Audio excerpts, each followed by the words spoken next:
হে দোস্ত welcome back to my hello' N K Nasir. আজি মই উপস্থিত আছো OMG ষ্টুডিঅ'ত। সেয়া দেখিবলৈ পাইছে আৰু লগত আছে মোৰ ছিংগাৰ আছে জাহিদুল ইছলাম। চ' ধুনীয়াকে জুবিন দাৰ সুন্দৰকে মানে মায়াবিনী গানটো শুনাই দিব। চ' তোমালোকে ভিডিঅ'টো স্কিপ নকৰাকে ভিডিঅ'টো হ'লে চাই থাকা।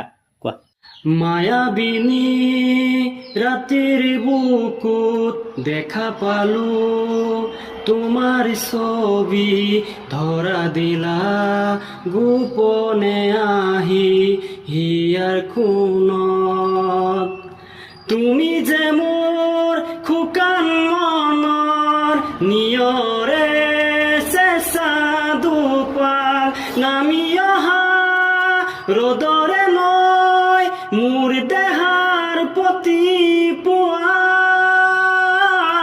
ধুমুহাৰ খতে মোৰ বহু যুগৰে নাচো এন্ধাৰো খচা মোৰ বহু দিনৰে আপোন। চ' ধন্যবাদ। চ' গাইজ আপোনালোকে শুনাই পাইছে কিমান ধুনীয়া কণ্ঠ। চ' তোমালোকে যিমান পাৰা এই ভাইটিক ছাপোৰ্ট কৰিবা আৰু OMG মিউজিক কোম্পানীক ছাপোৰ্ট কৰিবা, কাৰণ তোমালোকে যদি ছাপোৰ্ট নকৰা তেতিয়াহ'লে ভাইটি কেনেকৈ আগবাঢ়ি যাব। চ' তোমালোকৰ ছাপোৰ্টৰ কাৰণে ভাইটি আগুৱাই যাব পাৰিব। চ' তোমালোকে যিমান পাৰা ভাইটিক ছাপোৰ্ট কৰিবা আৰু ভিডিঅ'টো যিমান পাৰা শ্বেয়াৰ কৰি দিবা। ধন্যবাদ।